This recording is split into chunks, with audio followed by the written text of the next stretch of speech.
Assalamualaikum warahmatullahi wabarakatuh. Nahmaduhu wa nusalli wa nusallimu ala rasulihil karim amma ba'da. Alhamdulillah, bapak-bapak, ibu-ibu dimanapun berada, semoga Allah subhanahu wa ta'ala senantiasa berikan kesehatan kepada kita, berikan iman dan Islam kepada kita, berikan rasa dalam diri kita, dalam hati kita, rasa cinta untuk ibadah. Karena sekarang ini adalah bulan di mana amal ibadah diobral.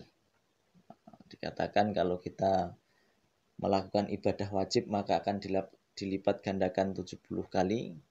Kalau kita melakukan ibadah sunnah maka akan diberikan pahala sebagaimana pahala wajib di bulan selain bulan Ramadan.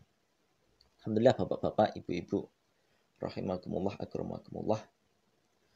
Puasa ini erat kaitannya dengan hati.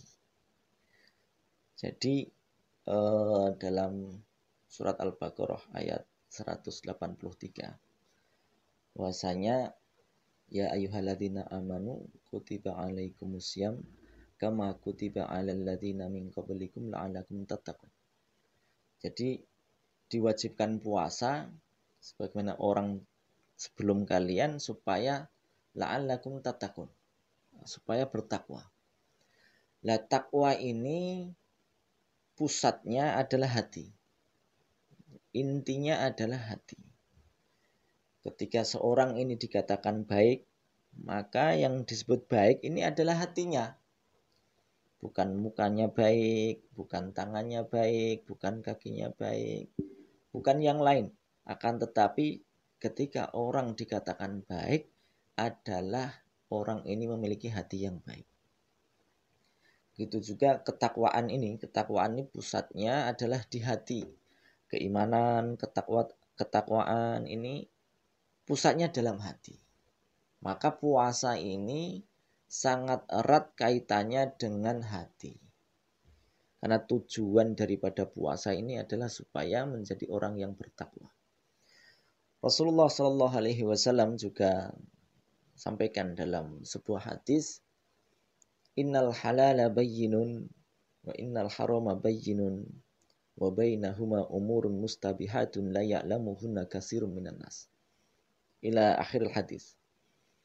Sungguhnya yang halal ini jelas, yang haram jelas, dan di antara yang halal dengan yang haram ini ada satu perkara yang disebut subhat. Lah, subhat ini kebanyakan manusia nggak tahu. Itu hadisnya agak lumayan panjang. Di akhirnya disebutkan anna fil jasadi mudghah. Sesungguhnya dalam jasad ini ada hati, ada segumpal daging. Gitu. Nah, ini intinya akhirnya ini menyebutkan hati. Gitu. Di awal ini menyebutkan tentang halal, haram, subhat. Di akhir hadis menyebutkan tentang masalah hati. Berarti memang makanan yang masuk ke dalam diri kita ini akan mempengaruhi hati kita. Makanya puasa juga seperti itu. Karena puasa ini orang akan senantiasa menjaga makanan. Baik dari waktunya, baik dari segalanya. Kalau dia benar-benar menjalankan puasa yang sesuai syariat, sesuai dengan menjalankan sunnah, maka dia akan berhati-hati dalam makan, waktunya diatur, dan lain sebagainya. Dan itu akan mempengaruhi dalam hati. Sebagaimana hadis tadi juga, bahwasanya halal, haram, subhat ini akan mempengaruhi hati. Dan hati ini adalah pusat dari segala diri kita, diri manusia. Apabila hatinya baik, maka semuanya akan baik. Ucapannya akan baik, yang didengar dia akan mendengarkan perkara yang baik-baik. Itu apabila hatinya baik. Sebaliknya apabila hatinya enggak bagus, hatinya buruk, hatinya jelek, maka dia senang melakukan yang jelek-jelek. Senang ngambil yang jelek-jelek, senang berjalan ke tempat yang jelek-jelek, senang berbicara perkara yang jelek dan lain sebagainya. Pokoknya kalau hatinya baik, dia akan baik seluruh tubuhnya. Apabila hatinya buruk, maka akan buruk pula seluruh tubuhnya. Maka sangat penting sekali kita menjaga asupan makanan kita.